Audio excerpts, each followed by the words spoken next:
statut de Rome et qui donc acceptent la compétence de la Cour pénale internationale. Ils acceptent d'avoir limité volontairement leur souveraineté.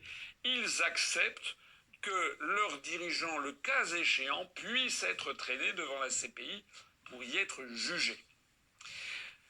123 sur 193, c'est vite vu, et ça veut dire qu'il y a 70 États du monde qui ont refusé. Parmi ceux qui ont signé et ratifié ce statut, il y a notamment tous les pays de l'Union européenne, il y a tous les pays d'Amérique du Sud, il y a l'Australie, il y a la Nouvelle-Zélande, il y a le Japon, la Corée du Sud, et puis il y a une partie significative des pays d'Afrique, notamment des pays d'Afrique francophone. C'est justement parce que certains de ces pays d'Afrique francophone, je pense par exemple à la Côte d'Ivoire, que quelqu'un comme Laurent Gbagbo a été déféré à la Cour pénale internationale, puisque l'État, la Côte d'Ivoire, avait signé, ratifié, avait donc accepté cela. Mais ce qu'il faut savoir aussi, c'est que 32 États ont signé le traité, c'est-à-dire ont eu des plénipotentiaires ou bien un membre du gouvernement, voire le chef de l'État lui-même qui a signé, mais ne l'ont pas ensuite ratifié, c'est-à-dire ne l'ont pas fait ensuite passer devant la représentation nationale. Et dans ces cas-là, ils ne font pas partie du traité. Ça ne s'applique pas à eux. Ils sont restés à mi-chemin. Et parmi ces États qui ont signé mais qui n'ont pas ratifié le statut de Rome, figurent les États-Unis, la Russie, l'Ukraine, et puis aussi l'Algérie, le Maroc, Israël, l'Égypte, l'Iran, le Yémen, la Thaïlande, le Cameroun, pour n'en citer que quelques-uns sur les 32. Donc dans ces pays-là, on ne peut pas traîner le dirigeant devant la CPI. C'est pour ça que je le dis, parce que je vois des gens qui disent qu'il faut absolument déférer Poutine devant la CPI, d'autres disent non, non, ce sont les dirigeants ukrainiens qu'il faut faire, mais dans la mesure où ni l'Ukraine, ni la Russie n'ont ratifié le statut de Rome, en fait, ils ne sont pas justiciables de ça. Enfin, il existe des pays qui n'ont même pas signé le statut. Ils n'ont même pas fait la stade numéro 1, qui est la signature du statut. Et ce ne sont pas des pays de peu d'importance, puisqu'il y a notamment la Chine, l'Inde, l'Indonésie, la Turquie, l'Arabie saoudite, pour n'en citer que quelques-uns. Voilà, donc je crois important que les gens qui m'écoutent aient bien ça à l'esprit, c'est qu'il n'y a pas de solution dans la mesure où beaucoup de pays du monde n'ont pas accepté de signer ou pas accepté de ratifier le traité de Rome, le statut de Rome, il n'y a pas de solution pour les traîner devant une cour pénale internationale. Alors, ça pose un problème, et je reviens au début de cette vidéo, puisque je vous montrais que les États-Unis d'Amérique passent leur temps à donner des leçons de morale à la planète entière. Ils se disent préoccupés par ci ou par ça, mais les États-Unis d'Amérique ne se disent pas préoccupés par les crimes innombrables qu'ils ont commis. Par exemple, les millions de morts, je dis bien des millions de morts civiles, en particulier de femmes et d'enfants, qui sont morts dans les conflits qui ont été créés par les États-Unis d'Amérique, en particulier en Afghanistan, avec 20 ans d'occupation, en Irak, avec l'invasion de l'Irak, en Syrie, en Libye, j'en passe, c'est au Vietnam bien sûr, mais ça remonte à déjà plus longtemps.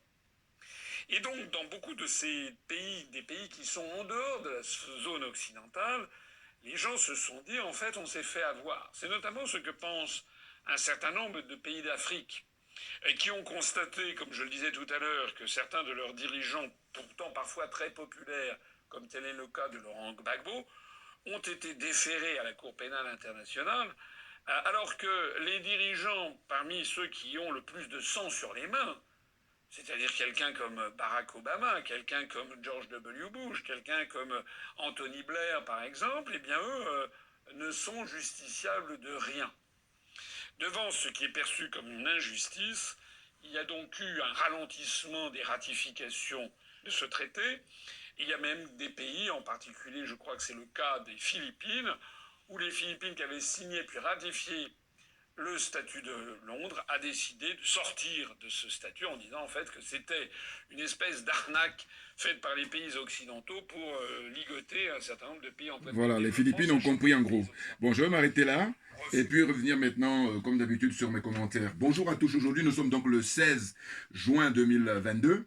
Voilà, je fais cette vidéo pour revenir sur l'actualité internationale. Là, en l'occurrence, il s'agit de Monsieur François Asselineau, qui est pour moi, je le répète toujours, hein, c'est même pour ça que je lui rends hommage en montrant comme ça des extraits de ses interventions sur sa chaîne UPR TV. Monsieur François Asselineau, donc je dis depuis ces 10 voire 15 dernières années, en France, c'est l'homme politique le plus honnête. C'est le plus intègre, c'est le plus cultivé, le plus, comment dire, ouvert d'esprit, vous voyez, qui est très loin d'un démagogue comme Jean-Luc Mélenchon. Très très loin. Monsieur Asselineau, c'est le jour et Jean-Luc Mélenchon, c'est la nuit. Mais malheureusement, Mélenchon, un grand franc-maçon, un grand démagogue, ben, il a réussi à faire des hold-up comme ça permanents auprès de différentes personnes, notamment des Africains. Mais il se trouve que nous, la nouvelle génération, nous, panafricains, en tout cas j'espère que beaucoup d'entre nous ont compris. Et donc ce dont il s'agit, ben, c'est la question de la CPI. Pourquoi? Parce que M. François Asselineau, on va dire qu'il est pro-russe, comme certains Français sont pro-américains. D'ailleurs, les dirigeants français sont, ces dernières décennies, pro-américains. Même ils sont plus que pro. Ils sont même plus américains que les Américains. Si vous voyez ce que je dis, un certain Nicolas Sarkozy, par exemple. Puis Macron, qui est au pouvoir actuellement, ne fait pas défaut. Bon, en gros, c'est quoi? C'est de constater que, effectivement, au regard de l'actualité internationale, certains qui ne supportent pas la révolution qu'est en train de mener M. Vladimir Poutine là-bas, quand je dis révolution, j'entends au sens où je dis, dans mon expression personnelle, que ce monsieur est un homme providentiel, en tout cas en ce qui concerne les Africains, et aussi pour son peuple, la Russie, les Russes. Bon, eh bien, il est en train de faire un travail de mise à jour du logiciel pour le 21e siècle, ou alors, en termes trivial, beaucoup plus simple, je dis qu'il est en train de mettre à l'heure, parce que les adeptes de l'OTAN, hein, les pays qui sont, comment dire, membres de l'OTAN, hein, l'organisation atlantique, qui ont du sang, et dire ça c'est un euphémisme, ils ont du sang sur les mains, à commencer par les États-Unis, la France, l'Angleterre, le Canada, hein, ainsi de suite, ainsi de suite. Hein. Tous les pays de l'OTAN, hein, ce sont des gens qui n'ont pas de leçons à donner aux autres. Parce que comme on dit, la charité bien ordonnée commence par soi-même. Or, eux, ils sont mal placés, vous voyez? Ou alors, ils sont dans une démarche, qui est la phrase que j'aime beaucoup. Je dis que j'ai connu cette phrase-là par François-Xavier Verschave, un Français qui, pour moi, à l'époque, était celui qui aimait l'Afrique et les Africains. Très, très rare. Très rare. Et donc, il a cette phrase-là où il a dit, dans un de ses bouquins, il a écrit que le vice rend hommage à la vertu. Voilà. En fait, c'est ce que font les adeptes de l'OTAN. C'est-à-dire qu'ils vont dire aux autres, faites pas ceci, faites pas cela, mais par contre, nous, on peut le faire. Mais vous, ne faites pas.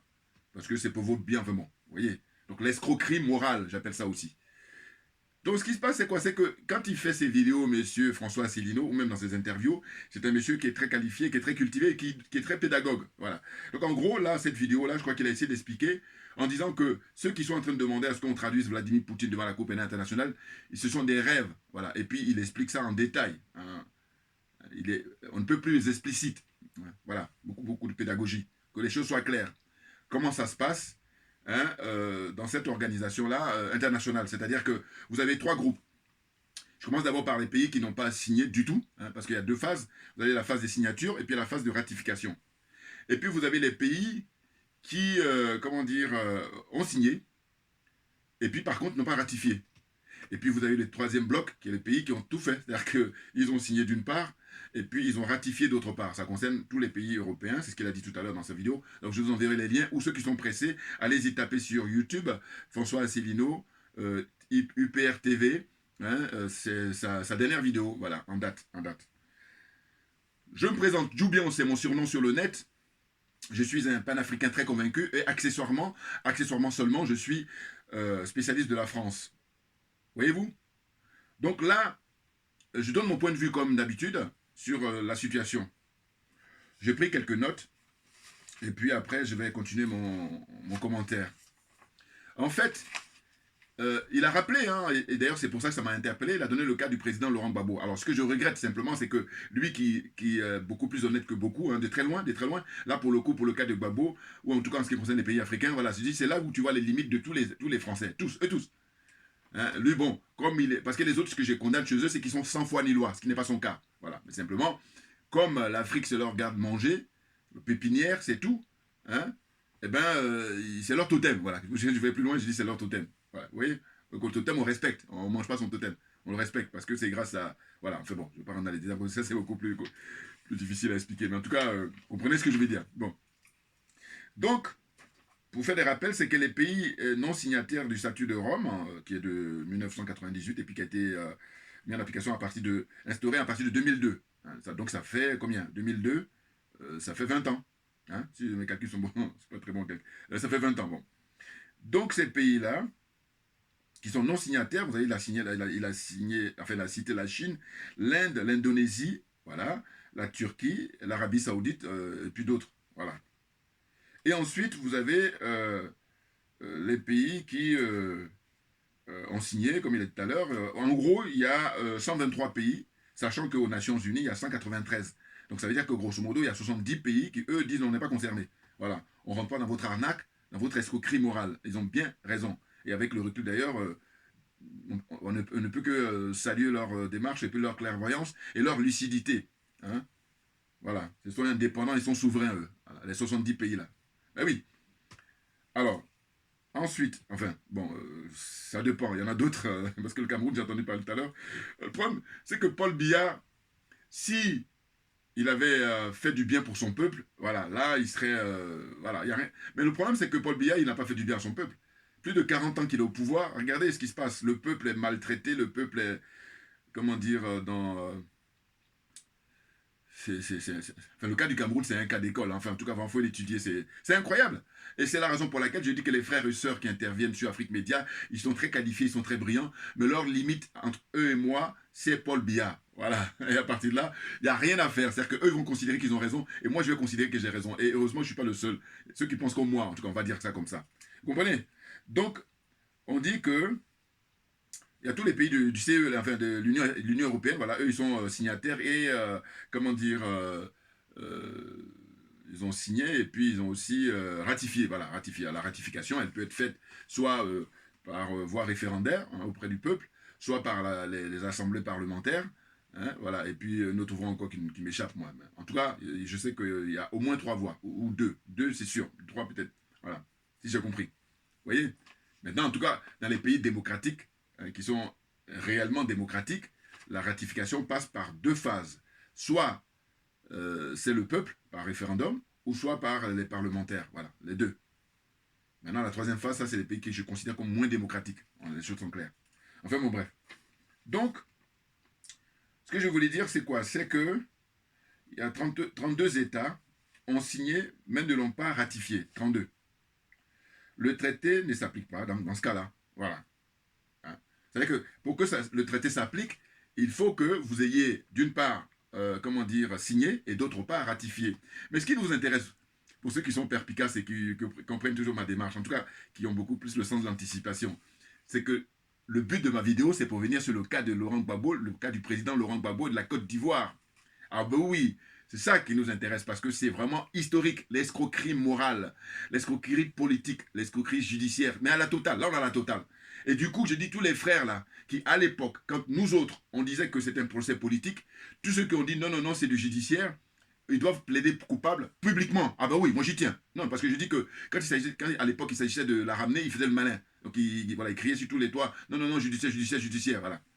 Et puis maintenant, avec le recul, tout le monde le sait maintenant, même les enfants de la maternelle, hein, qui n'ont même pas été, voilà, hein, qui n'ont pas encore une conscience politique, ont compris aussi. Voilà, vous voyez ce que je veux dire. Donc je dis que ces gens-là, publiquement, doivent dire, voilà, qu'on s'est trompé et que c'était ceux qui ont dit avant l'heure que c'était un procès politique, sont eux qui ont raison, voilà. Il faut le dire ouvertement, il faut prendre les micros, il faut prendre les iPhones, il faut le dire. Oh, ils se cachent, ils sont discrets, c'est ça qui me... Je ne supporte pas la malhonnêteté chez les êtres humains. Ouais. Je ne supporte, d'autant que là, c'est trop flagrant.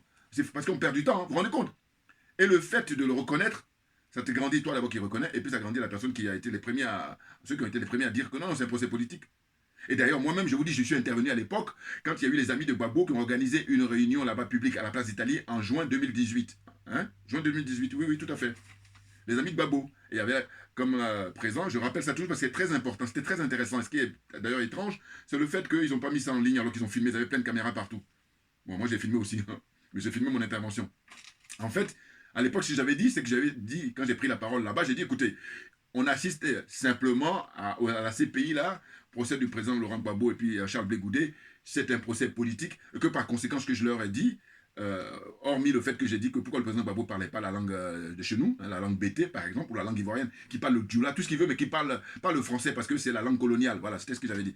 Mais surtout, ce que j'ai souligné, c'est que j'ai dit quoi? J'ai dit, mais écoutez, comme on est en présence d'un procès politique, ce qu'il aurait fallu, et là j'ai mis en accusation tous les avocats du président Gbagbo, eux tous, sans exception, Maître Alti en premier, je dis qu'ils auraient dû prendre l'option de ce qu'a fait leur prédécesseur, un illustre, c'est Maître Jacques Vergès, qui à l'époque, quand il défendait hein, le FLN en Algérie, très jeune avocat, pas très connu d'ailleurs à l'époque, mais qui a eu du génie, qui avait dit quoi? Il a prôné ce qu'il a appelé hein, le procès de la rupture. Voilà.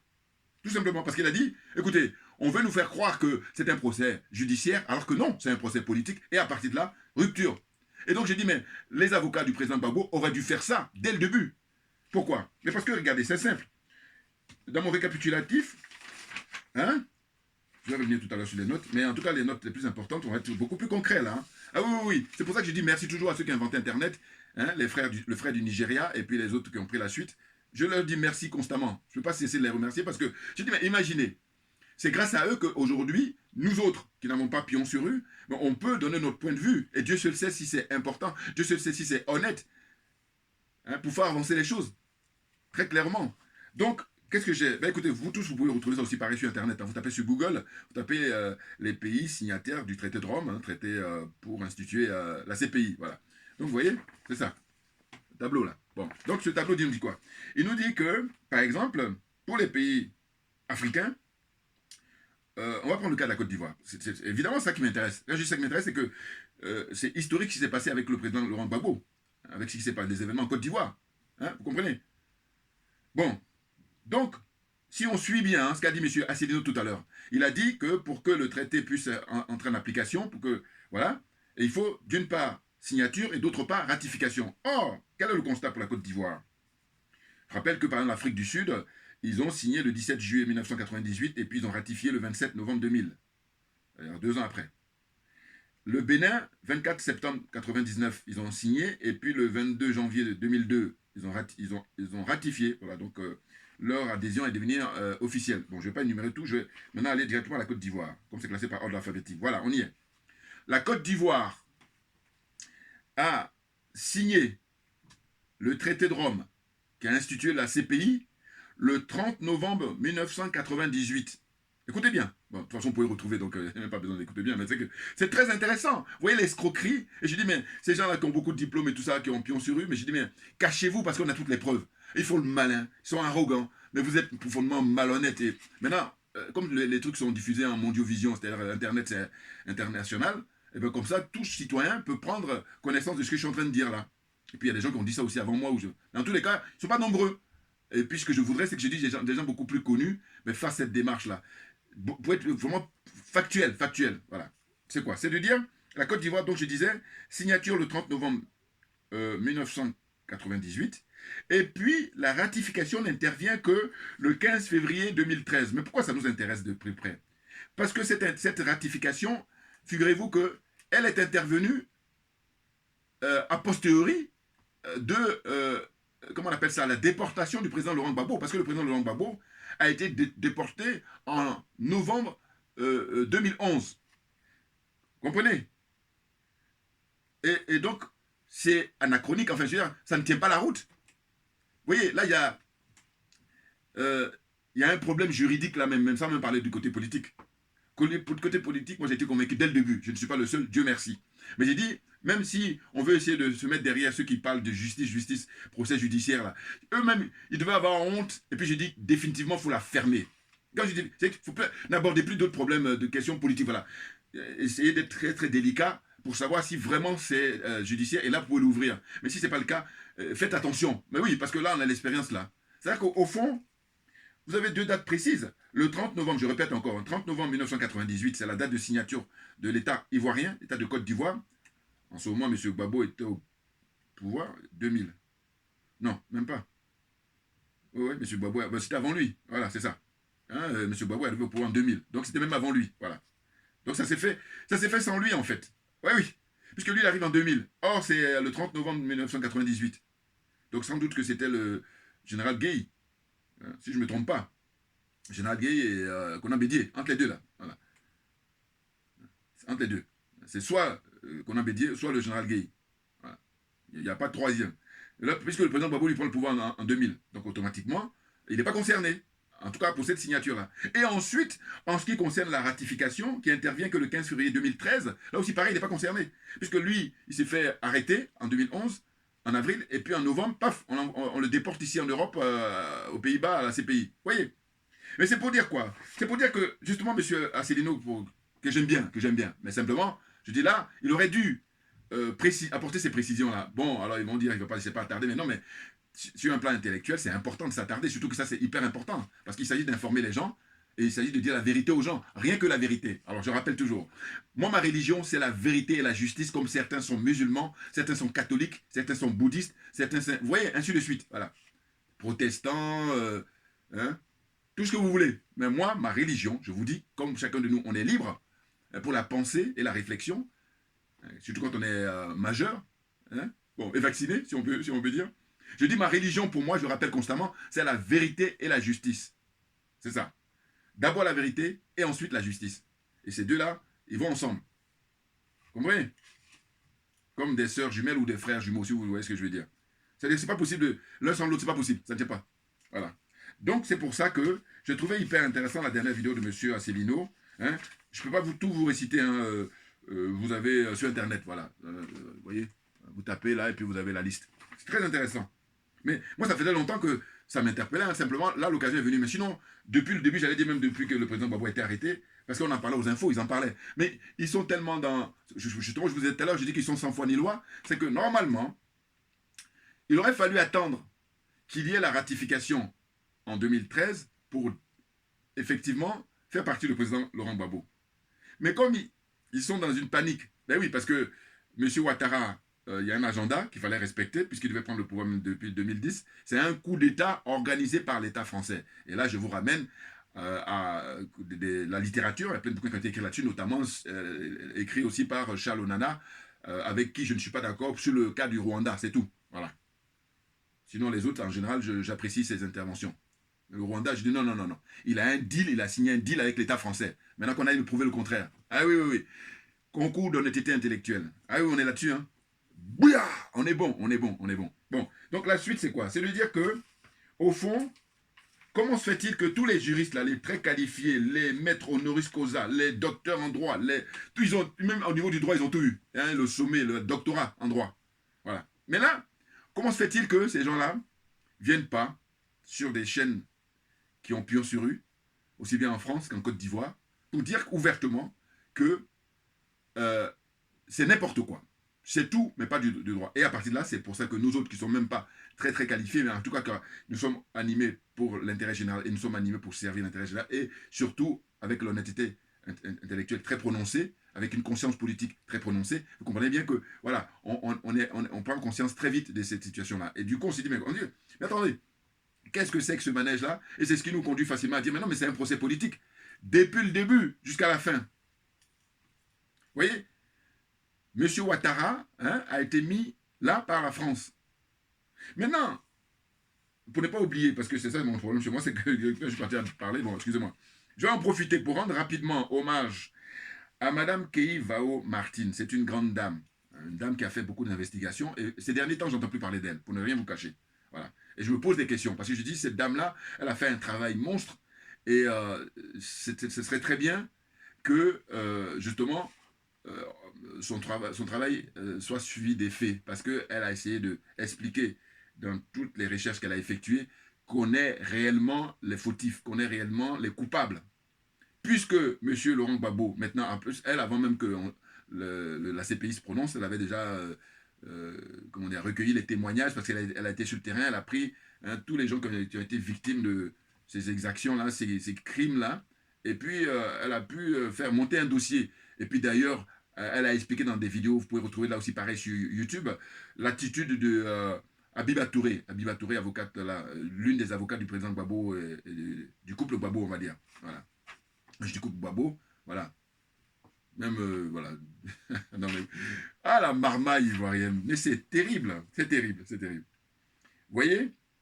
Pareil, profitez aussi pour rendre hommage au travail qui a été fait par Feu Charles Konan Banny, ancien Premier ministre, ancien ministre, et qui a été rapporteur, qui a fait un très très bon rapport, que je vous ai montré à chaque fois. Cette fois-ci, bon, j'ai oublié de le prendre, mais bon, pareil, vous tapez sur YouTube, vous tapez Charles Konan Banny, rapport sur les événements en Côte d'Ivoire. Voilà, c'est lui qui avait été chargé, et il est mort là, du Covid, on nous dit, soi-disant.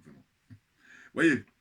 Bon, mais la question maintenant que moi je me pose en permanence, c'est de dire que le rapport qu'il a rendu, qui était un très bon travail, hein, que fait Kakabe, Kwaku Konan Bertien, là, qui a été désigné, enfin, ouais, nommé comme ministre de la Réconciliation. Qu'est-ce qu'il fait de ce rapport? Ça m'intéresse. Envoyez-moi des commentaires pour me dire qu'est-ce qu'il fait ce monsieur-là? Qu'est-ce qu'il branle? Il est payé à rien foutre. Malheureusement, il n'est pas le seul. Comprenez? Et les soi-disant opposants à M. Ouattara, qu'est-ce qu'ils en font de ce rapport? Alors que ça, c'est comment on appelle ça, un outil de travail pour justement aller sur la route, le chemin de la réconciliation. Il faut des préalables. Autrement, on ne pourrait pas, comme ça, raser gratis, c'est-à-dire considérer en perte et profit. Je vous dis, au niveau des chiffres, il ne faut pas me parler de 3000 morts. Parce que ça, c'est du mépris, c'est de l'insulte. Comme je vous dis souvent que les Français, les dirigeants français, insultent l'intelligence des Africains depuis des siècles et ils entendent continuer. Et moi, je refuse qu'on insulte mon intelligence. Et donc, faire ces vidéos-là, c'est le minimum. C'est-à-dire, c'est justement pour montrer que je refuse qu'on insulte mon intelligence. Voilà, quand je fais ces vidéos-là. Vous comprenez? Donc, je dis, sur ces opposants en Côte d'Ivoire, qu'est-ce qu'ils font de ces travaux-là? Qui sont de très, très bonne facture, très bonne qualité. Hein? Ils mettent dans le tiroir et puis ils font comme si ça n'a pas existé. Et puis, ils font une fuite en avant. Ils accompagnent monsieur Ouattara, finalement, dans sa forfaiture. Voilà. Oui, ça c'est un bon français, ça. Vous voyez? Donc, les 32 États qui ont signé, mais ne l'ont pas ratifié. Voilà, par exemple les États-Unis, voilà, champion de la criminalité. La Russie n'a pas signé, enfin, a signé mais n'a pas ratifié. Voilà, c'est de ça dont il s'agit. Voilà. Il y a l'Ukraine également, comme a dit M. Asselineau tout à l'heure d'ailleurs. C'est ce qu'il a dit dans sa vidéo. C'est des pays qui ont signé mais qui n'ont pas ratifié. Et à partir de là, ben, l'application n'est pas possible.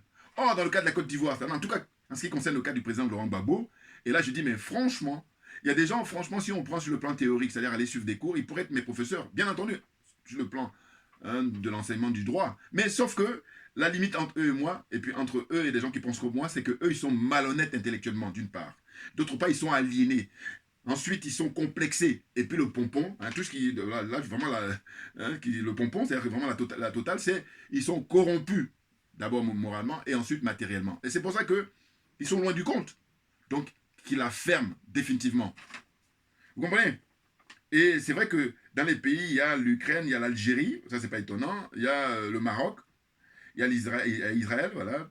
Il y a Cuba, voilà, ça c'est les résistants, c'est des pays souverains ça. Et puis il y a le Cameroun. Le Cameroun n'a pas ratifié. Et d'ailleurs même la Côte d'Ivoire n'avait pas ratifié aussi. Pourquoi? Parce que quand elle a signé en 1998, hein, comme j'ai rappelé tout à l'heure, je rappelle encore, que la Côte d'Ivoire a signé, c'était le 30 novembre 1998. C'était à l'ouverture même d'ailleurs, l'ouverture du bal. Il faut partie des premiers avec le Sénégal et tout ça, ils ont signé tout de suite. Bon. Mais signer, c'est, puisqu'il y a deux phases. Ça, c'est d'une part. Et d'autre part, maintenant, ce qui est, j'allais dire même le plus important, c'est de ratifier. Bon, les deux vont enfin, parce que tu peux pas ratifier si au préalablement, tu n'as pas, bon, c'est du bon sens, hein, tu n'as pas signé, d'accord. Mais il se trouve qu'il y a beaucoup de pays les plus malins, là, qui ont signé, et puis qui n'ont pas ratifié, notamment les États-Unis, comme j'ai dit tout à l'heure. Vous voyez? Bon.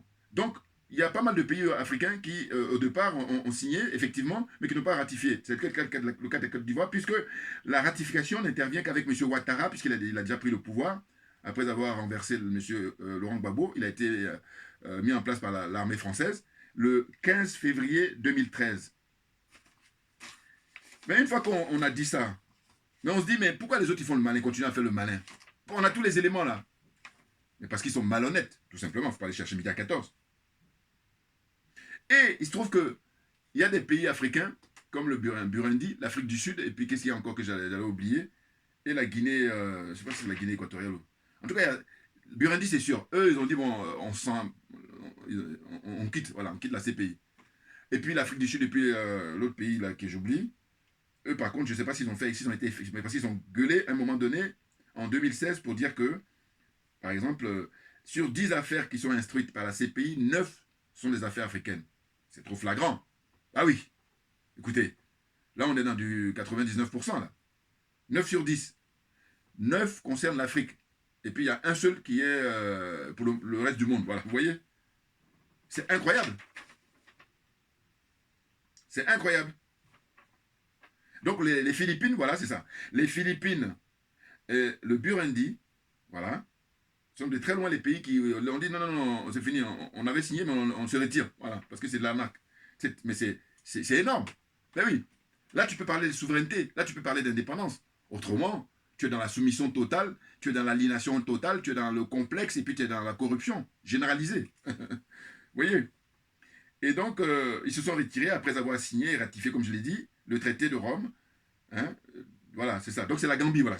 Bizarrement, d'ailleurs, la Gambie. Parce que c'est un tout petit pays, mais bon, il est bizarre. Parce qu'en plus, l'autre qui a remplacé Yaya Jammeh, lui, il a été mis par les Occidentaux, notamment les adeptes de l'OTAN. Vous voyez? Donc, c'est en 2016 que tout ça s'est manifesté. Je vous dis, au jour d'aujourd'hui, en 2022, je pense que Burundi et puis les Philippines, c'est sûr, je pense.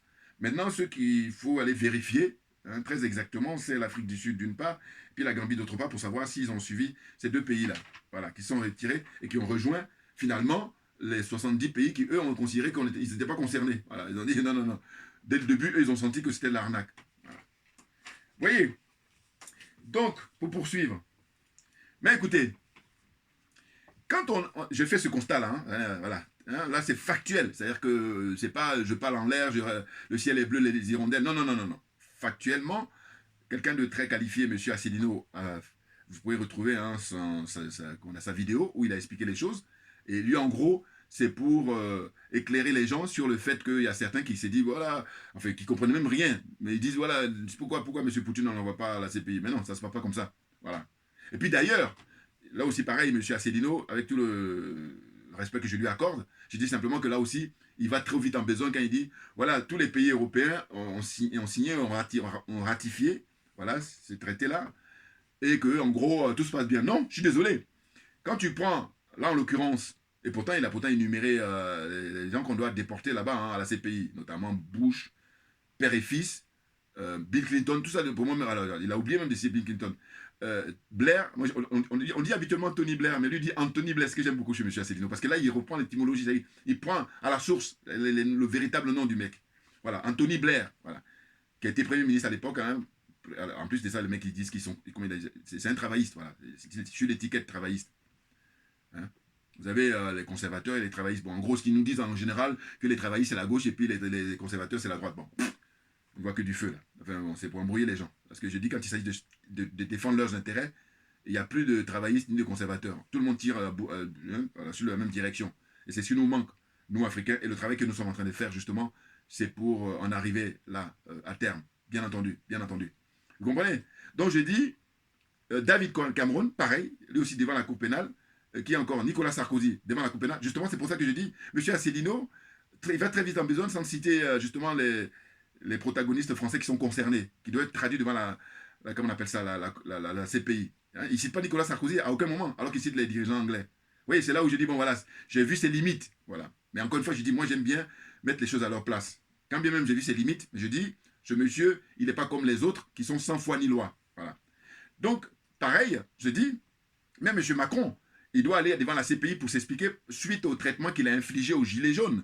Et je fais le rappel de dire quoi? De dire que les Gilets jaunes, c'est vraiment la démonstration que la France n'est pas une démocratie. Voilà. C'est une pure escroquerie. Parce que quand on est en démocratie, dans une démocratie qui se respecte, les gens qui manifestent pacifiquement, on ne peut pas leur infliger hein, pas moins de 11 morts, voilà, pas moins de 30 éborgnés, hein, 30 éborgnés. Et ça se trouve, il y en a eu encore plus parce qu'il y en a d'autres Après, ils ont même dû peut-être perdre les deux mêmes. Enfin bon, il faut aller vérifier maintenant. Mais en tous les cas, Eborgné, qu'on a connu officiellement, c'est 30. Mais c'est beaucoup. Même une seule personne, déjà, c'est beaucoup. Là. Alors vous imaginez 30. Bon. Et puis, il ne faut pas oublier les blessés, les gens qui ont été handicapés, c'est-à-dire qui ont perdu une jambe, qui ont perdu un bras, ainsi de suite. Et puis qu'ils soient aussi arrêtés arbitrairement. Même au moment où je parle, j'en suis certain qu'il y en a qui sont encore enfermés là-bas. Et puis d'autres qui, par contre, tous les week-ends sont obligés d'aller pointer dans leur commissariat pour dire que voilà, ils ne vont pas aller manifester à tel endroit. Vous vous rendez compte? Et à partir de là, je dis, mais quand on parle de démocratie, mais la France, quand je la disqualifie, ça ne vient que renforcer mon opinion et mon point de vue sur cette idée-là, de dire que la France est disqualifiée définitivement. Le moment viendra peut-être à l'avenir, mais pour l'instant, là, non, non, non. Quand on la classe avec les pays africains, voilà, là, elle peut concourir. Et là, elle arrive en tête. Mais bon, là, on joue un bac à sable, voilà, si j'ose dire. Mais par contre, si on veut comparer sur le plan démocratique la France et puis les autres pays européens, la France est disqualifiée. Elle ne peut même pas participer à la compétition préliminaire, c'est-à-dire, comment dire, les matchs d'échauffement. Elle ne peut pas, non, parce que les basiques n'y sont pas. Voilà, donc c'est clair. Et donc pour poursuivre, je dis quoi? Mais pour poursuivre, j'ai dit, mais écoutez, quand on a vu que sur le plan judiciaire, c'est un fiasco, mais c'est fait à dessein, hein, puisque ces instruments-là sont faits pour servir les pays de l'OTAN. Voilà, c'est clair. Bien entendu. Hein. La CPI, avant la CPI, l'ONU, tout ça, normalement, maintenant, là, je dis avec le travail qu'est en train de faire le président Vladimir Poutine, les pays africains doivent profiter pour pouvoir maintenant apporter leur contribution en se montrant dignes. Voilà. Parce que quand on regarde l'histoire, on nous dit qu'à l'époque, en 1884-1885, à la conférence de Berlin, quand ils se sont fait plaisir pour se partager le continent africain, les différents pays comme ça, hein, comme des gâteaux, comme des fromages, coupés. Hein, ouais. Bon. Eh bien, aucun Africain n'y était présent. Et ça a été rappelé aussi par des gens beaucoup plus qualifiés que moi, tout ce que vous voulez. Bon, c'est connu. Mais là, aujourd'hui, on a assez de recul et il y a beaucoup, beaucoup d'Africains très qualifiés sur tous les plans. Sur le plan politique, sur le plan économique, sur le plan du droit, sur le plan militaire. Aujourd'hui, au XXIe siècle, c'est pas ça qui manque. Même on en a à pléthore. Mais comment ça se fait que justement, fort de tout ça, les mecs qui sont là, ils font rien. Ils jouent toujours dans la servitude volontaire. Vous voyez? Ça, il faut vous procurer, c'est intéressant. Hein, la servitude volontaire, c'est écrit par Étienne de la Boétie. Hein, là, c'est le titre, c'est le discours sur la servitude volontaire. Je l'avais déjà présenté, mais là, ça, comme je l'ai à côté, voilà, j'en profite en même temps. Voilà. Servitude volontaire, ça caractérise vraiment tous les dirigeants africains francophones. Là. Zone CFA, je dis toujours, je rappelle, je leur ai dédicacé ce panneau-là. C'est la zone des aliénés, la zone des complexés, la zone des corrompus. Et puis ceux qui les soutiennent, qui sont avec eux, bon, ben, ils sont tous, là, je les mets dans le même panier là. Voilà. Il ne faut pas le ramener. Hey, qu'est-ce que vous voulez dire d'autre? Hein? On constate les dégâts là. Mais nous, on est en train de bosser. Hein. J'ai pas le temps, nous n'avons pas le temps. Assimi Goïta. Bouya, on est très bon. Voilà. Partagez mes vidéos là au maximum parce que là, hein, le niveau est très élevé là. Hein. Du factuel, du factuel. Et de dire que des gens très qualifiés, normalement, si eux faisaient leur boulot, comme je le rappelle toujours, je dis que la nature a horreur du vide. Si eux faisaient leur boulot, nous autres, on n'a pas à la ramener, puisque voilà, il y a des gens qualifiés qui sont intègres, qui ne sont pas complexés, qui ne sont pas aliénés, qui ne sont pas corrompus. Mais comme ils ne sont pas dans ces dispositifs-là, comme ils ne sont pas dans cet état d'esprit, eh ben, qui dégagent hein, pour ne pas perdre notre temps. Voilà. Puis nous autres, avec le peu qu'on a, les gens nous comprennent. Puis je disais même que si le YouTube jouait le jeu, hein, puisque précédemment, moi j'avais atteint plus de 15 000 abonnés, avant qu'il coupe en décembre dernier, décembre 2020. Vous comprenez? Mais il ne joue pas le jeu. Il bloque. Même il y a d'autres frères qui m'envoient des trucs en disant oui. Mais parce que c'est pas de mon fait. Hein. Il faut sachez que c'est YouTube qui bloque. Voilà, parce qu'ils savent très bien le potentiel. Mais bon, on est dans une démarche, comment dire, qui vient de loin. Hein, pour, comme disait France Fanon, chaque génération, dans une relative opacité, un très bon français, doit découvrir sa mission. D'une part, soit la trahir ou l'accomplir. Nous, on a décidé de l'accomplir. Nous qui sommes partisans pour l'émancipation, pour la dignité africaine. Voilà, les panafricains, les authentiques panafricains. Donc on est dans le travail qu'a déjà initié Devancier, hein, les Kwame Nkrumah, les Patrice Lumumba Emery, les Barthélemy Bokanda, les Sylvanus Olympio, les Ahmed Sékou Touré, le président Nasser d'Égypte, hein, qui encore que j'avais oublié. Vous voyez, les grands leaders africains, voilà. Hein, Thomas Isidore Noël Sankara, hein, le colonel Mohamed Kadhafi, vous voyez, tous les grands leaders là, Modibo Keïta tout naturellement. Bouya! Ben oui, parce que là, lui, il doit être bien là actuellement. Ah oui, il doit être bien. Parce que ce sont ses enfants et ses petits-enfants qui sont en train de faire le boulot qu'il a commencé, qu'il a initié. Et c'est pour ça que c'est un bonheur. Oui, on ne peut pas s'empêcher de rendre constamment hommage, comment dire, aux 5 colonels. au Mali, avec en tête hein, son excellence l'imperturbable, Assimi Goïta, bien entendu. Et ensuite le Premier ministre, Choguei Maïga. Et une brillante intervention hein, de l'homme avec la voix virile, hein, contrairement à Macron, suivez mon regard, hein, Abdoulaye Diop. La classe. Ah oui, attention, non mais il n'y a rien à dire. Je vous dis, pour moi, quand je regarde l'équipe dirigeante malienne, il n'y a rien à dire. RAS. Je peux que les encourager, continuez. Hein, continuez et puis vraiment vous êtes des gens sérieux, voilà, vous êtes des hommes d'État. Et ça fait plaisir parce que vous sauvez l'honneur. Bien entendu. Puis là, ça n'a rien à voir avec la marmaille en Côte d'Ivoire où des gens ont été, arrêtés arbitrairement. On les a privés de leurs droits pendant des années. Et puis maintenant, là, au lieu de se concentrer là-dessus pour attaquer la France, eh bien, ça devient tabou. Et là, on tourne en rond. On essaie de jalouser Charles Blé Goudet alors que normalement, ils n'ont rien. Enfin, ils disent toujours qu'ils croient qu'ils ont compris alors qu'ils n'ont rien compris. Voilà. Vous voyez, parce que je dis, regardez, comme j'ai dit, il y a deux options. Nous autres, on avait dit dès le début que c'est un procès politique. Bon, c'est clair, hein, ça a été démontré maintenant, il n'y a plus à revenir là-dessus. Mais, on va dire, admettons, on prend ceux qui disent que oui, c'était judiciaire. Mais là, c'était démontré que, finalement, ils sont acquittés. Maintenant, quand on t'acquitte et que là, tu as été victime, donc on t'a privé de tes droits, donc tu as, comment on appelle ça, le droit de demander qu'il y ait réparation. Oh là, on leur dit non. Mais vous vous rendez compte. Et ça, moi, je vais vous dire, je ne connais pas Blé Goudet personnellement, je ne connais pas le président Laurent Gbagbo personnellement, mais simplement, à mon petit niveau, hein, je vous dis, je suis trop content de comprendre les choses. Et puis aussi, ma façon de penser. Bon, alors les autres vont dire c'est cheville gonfle. Non, mais c'est parce que quand tu observes autour de. On regarde les gens, surtout les gens connus, hein, quand je les dis, mais qu'est-ce qu'ils branlent? Qu'est-ce qu'ils font? Il faut aller à l'essentiel. Hein? Comment ça se fait que depuis très très longtemps, ou même pour ne pas dire depuis toujours, hein, quand il s'agit de l'Afrique du Sud, on va dédommager les Blancs là-bas. Quand il s'agit du Zimbabwe avec le président Mugabe, ils vont tous se coaliser, voilà, ils vont se mettre en groupe, l'OTAN là, et puis il dit, il est interdit. Mais comme c'est un homme digne, je profite pour lui rendre hommage aussi, Robert Mugabe, voilà, j'oublie de le citer souvent. Mais quand YouTube n'avait encore fermé mon compte, je vous ai fait une vidéo spéciale où je lui ai rendu hommage, donc comprenez, voilà. Moi je sais où j'en suis, contrairement à beaucoup. Voilà, suivez mon regard. Donc ce que je veux dire, c'est quoi? C'est que ils sont prêts, depuis même avec l'histoire d'Haïti, où pareil, dédommager, parce que l'esclavage a été mis fin. Et donc, on demande à Haïti de payer. Et puis, c'est ce qui fait que Haïti, hein, des générations et des générations sont sacrifiées. Ceux qui ont fui le pays, qui sont allés se réfugier aux États-Unis. Enfin bon. Et puis aussi, aujourd'hui même, ça continue. Regardez, quelle est la situation des Békés là? C'est-à-dire la situation des Noirs, les frères panafricains, les frères de la Caraïbe, hein, les gens de la Martinique, les frères de la Guyane, les gens de la Guadeloupe, de la Réunion, même en Nouvelle-Calédonie. Hein? Tout ça, c'est des frères. Et bien entendu. Bon, même si on dit que la Nouvelle-Calédonie. Mais, quoi qu'il en soit, hein, moi, je me sens semblable d'un Calédonien que d'un autre qui a la peau blanche. Voilà, c'est tout simplement ça. Hein. Pour l'instant, personne ne pourra me démontrer le contraire.